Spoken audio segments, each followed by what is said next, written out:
the first thing we do is we're going to undo the straps. We have the elastic straps that go all the way down to the bottom, and we have our safety strap to keep it on our head later. So we'll undo the safety straps and the elastic straps. We're going to put it on her head. And then we're going to make sure the chin cup is in her chin. Elastic straps all the way down to the bottom. And then the safety strap goes over and snaps up top. Next, we happen to have great visibility and great sight lines right here now. If the mask was hanging down on her face, this top center buckle regulates the height of the mask on her face. So if it was hanging down, we'd tighten it up. If it was riding way up like this, we'd let some out. Some customers have a tendency to over adjust all these straps and can really throw the fit off. So that's not really what you want to look for. If you have good sight lines like this, you're all set to go. You're going to tighten up these so they're nice and snug. And we're looking again for that nice fit in the cheek and the jawline right here. You notice that the foam is just against her face. It's not squeezing her cheeks, but there's definitely not a gap there. You cannot have a big gap where it's wobbling around. If she's in the smallest size possible and she has a gap, you can use some of the 1/8 inch spacer foam, peel and stick adhesive foam that I ship with every helmet to kind of customize it in here. But this is a perfect fit. So everything is nice and snug here. We haven't done anything with the airbag yet. All right? Good sight lines, everything's great, the back plate looks good, everything's nice and tight. We then take the little black cap off the end of the air tube. And now we can either stand beside her and blow this up for her, or she could stick it through the cage and blow it up herself. I'll do it while I'm here. Just put a little bit of air in to occupy the space that there may be in her temple area and across her forehead. It's very important not to overfill the airbag, and it must be filled while the mask is on the head. That's the key.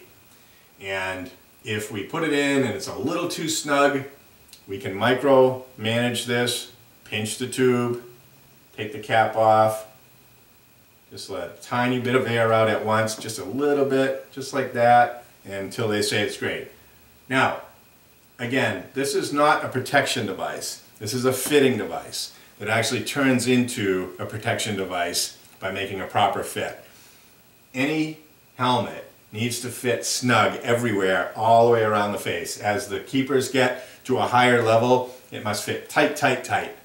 And this is what the airbag does. Some people have a tendency to overfill the airbag in the hopes that there won't be an injury or something like that, but that's key that you don't overfill it. Just enough to fill in the areas in here. If it's too tight, it will make the mask fit improperly and also give the keeper a headache. It's like pushing on her all the time.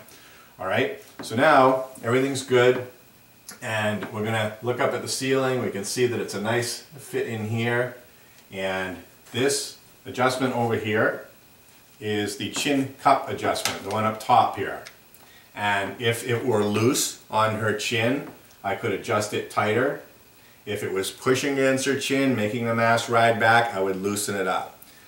Very important not to over tighten that buckle, because if you have all kinds of strapping back here and the chin cup goes way back in the mask, it's going to put the bottom of the mask outward, which will ruin the downward visibility. This is exactly how the mask should fit right in here. The last adjustment we're going to make is the safety strap adjustment. And this is the non-elastic strap that fastens up here on both sides. We never alter how these are attached. And the proper fit that I feel works best is we don't need the strap to be strangling the keeper. All right? All we do is we need it snug. And a rule that I use is when the keeper looks up at the ceiling, it should just rest against her throat. And then when she goes straight down, it gives you a little bit of room there. If it's too tight, just loosen it. This will keep it on her head in the event of a collision where you're pushing upward like that. A lot of keepers tend to throw this away, but this is the key to keeping it on her head. We have a very expensive mask, and it's not going to do anybody any good if it gets kicked off and it's rolling around in the back of the court. So we had the mask on for a few minutes. We made sure it wasn't too tight, made sure there wasn't too much air in the airbag. Everybody's happy with it, it fits great. And now we want to stow this tube away. The tube does not stay out here, of course. A lot of keepers like to do it, but don't do that. It will come out of this vent hole, and we want it to go back inside.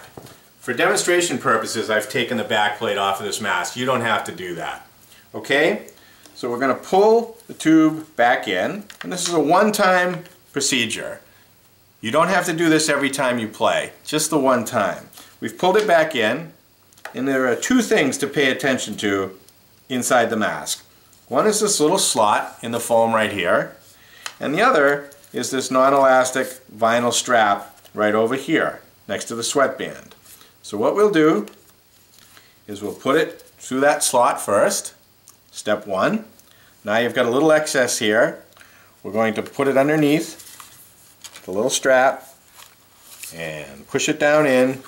It's important that you don't leave the tube hanging like that because that will hurt.